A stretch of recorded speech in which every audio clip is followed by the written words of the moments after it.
right, everybody, welcome back to another episode of AWM Insights. Got pinch hit for last week with Mina, but I'm happy to be back, and it's Thanksgiving week, so we're getting ready for the tofurkey and all the good stuff. So we thought we'd have a little fun this week, just talk a little bit about what we really can be thankful for in this profession. You know, first and foremost, obviously our clients that are listening to this, just the ability to really come alongside you guys and help to build good skill sets, to be able to use this tool, this thing we call money, right, to help you guys achieve your priorities. It's just really a blessing. And, you know, from our perspective, such a noble profession, such a responsibility, but one that is, you know, very rewarding. And really the big reason we got into this business is to be able to spend time with you guys. And, you know, we're also reflecting a little bit on the things that we are thankful for that have evolved over the course of our careers. And I think we got some pretty funny stories. So this might be a quick, short, sweet, kind of good one. But, you know, I think when I reflect back, when I really think about, you know, where my knowledge of this industry has come and why I feel so confident that we do provide the best in the world, kind of world-class solutions for our clients, is because we've continued to educate ourselves and continue to find better ways of doing things. But we've also seen the industry really evolve. And so, you know, that's one thing that I'm really proud of, is just looking and knowing that our industry has really moved from a, you know, really sales driven industry. I don't think it was far-fetched to say that's what it was when I first came in, to mostly, you know, at least where we sit in the RIA world, as an advice driven industry. And so allows you to implement a lot more of the financial science, a lot more of the evidence-based solutions, because you're not trying to, you know, find the way to sell the client. And so, you know, I think that's one big thing, having partners like Dimensional Fund Advisors that really rely on the academic science to get to solutions. So that's top of mind, really kind of high level. But Justin, I mean, what comes to mind for you as you think back, you know, over your, you know, a couple decades, obviously, in this industry? You know, what have you learned? What are you thankful for now as you're sitting in this seat? Yeah, I'll echo a ton of what you said. I think I'm incredibly thankful for getting advice early on in my career around the RIA, the independent side of the business. To your point, the industry has evolved quite a bit, but I'm still dumbfounded by the number of firms, advisors, whatever you want to call it, players in our industry that are still largely transactional. It just really is a disservice to clients who could benefit from really, really, really good advice. And then, you know, our unique take on it, right? I'm thankful that we are set up the way we're set up. We can have close, intimate relationships with our clients and think about money in a slightly different way. I mean, I was at a dinner last week, and incredibly successful investors. I felt very humbled to be there, but, you know, I talked around our philosophy, which you hit on. Money is a tool to impact your priorities, right? To accomplish your priorities, which is a relatively simple statement.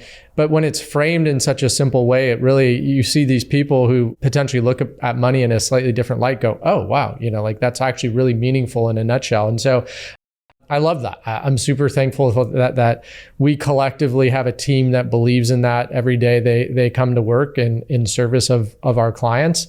I'm thankful for our clients and the people we get to work with. I'm thankful for the people I get to work with on the investment side that are taking our hard-earned client dollars and trying to make the world a better place with a return attached to it, usually in many cases. There's just some fascinating humans doing amazing things, and it's really, really rewarding to be able to wake up each and every day. I'm thankful that I'm at this point in my career. I mean, I've learned a ton of insights, both for myself as an investor and stewarding our client capital. The little joke I gave you before we got on, I remember really early in my career when stock picking was still kind of a thing. Not to say I ever worked in any company where that was a prominent aspect of what we did, luckily, but I remember around the financial crisis, the GFC, great financial crisis, you know, seeing a bunch of bank stocks just being completely destroyed and just blindly going, oh, these stocks are down X%, I should buy them because they'll probably bounce back up. Not doing the work and understanding that there's fundamental reasons why things are priced the way they price, right? The market is incredibly efficient. Luckily, I didn't make too big of a bet. It was kind of a side play account at the time. But yeah, you just learn these things over time. You hear them, I think, I remember hearing them all at a young age, but you want to try and test your own skill and merit at this investing thing that we all do. And you quickly find out that the market really, really is efficient. And I'm lucky, I think, and thankful that I figured that one out really early in my career. Yeah, I'm with you. It's so funny to think about that time, but we've told this story before, but Eric and I were at Morgan Stanley Smith Barney coming out of 2008, and I'll never forget the oil spill, the BP oil spill, and watching the broker, and I use broker because there was no advice being given, that we were working with at the time, or at least were partnered with the company, and watching him just dial for dollars and tell one client, hey, we got to buy, and another client, we got to sell, and just thinking like, oh my gosh, what a fantastic lesson to learn early on. Okay, this is how the industry works. We got to find another angle, and like you said, set up the way that we are. I mean, I'm thankful that happened. I'm sad for the clients that had to go through it, but thankful for his clients that had to go through it. To be clear, none of our clients went through it. But what it really taught us was, hey, we need a model where we can have open architecture, where we don't have to, sell products and do these different things because it just wasn't right for the client. So I'm really thankful that, early on, we learned those lessons and we learned the direction that we wanted to take.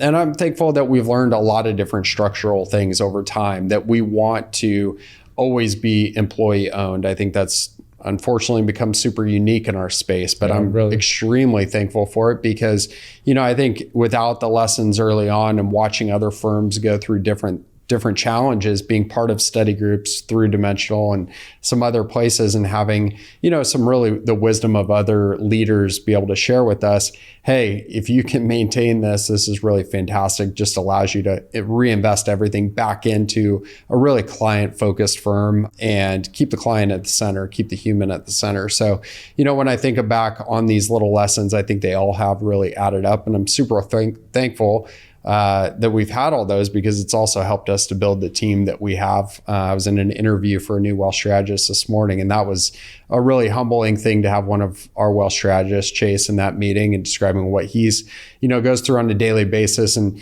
kind of watching the other person pretty much in awe of what he's able to accomplish, how he's able to guide clients and help them to steward their wealth and make a decision. So maybe this is going a little bit longer than we anticipated, but I think there is just so much to be thankful for on this side of the table, certainly. And so hopefully you guys were at least entertained for a few minutes here. There are lots of lessons, and I would say hopefully you guys as clients are benefactors of the hard lessons that we've had to go through. But it's really ended up creating an environment here where we think we can help you guys really steward that wealth in a good way, and steward your money so that way it is a tool for those priorities. Help you guys build that multi-generational flourishing family that you're all set out to build. And we can come alongside you as a multi-generational firm. So until next time, enjoy your Thanksgiving, own your wealth, make an impact, and always be a pro.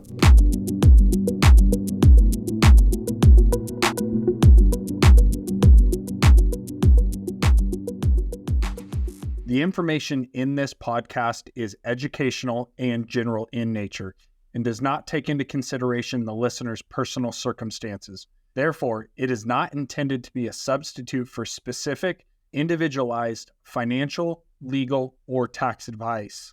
To determine which strategies or investments may be suitable for you, consult the appropriate qualified professional prior to making a final decision.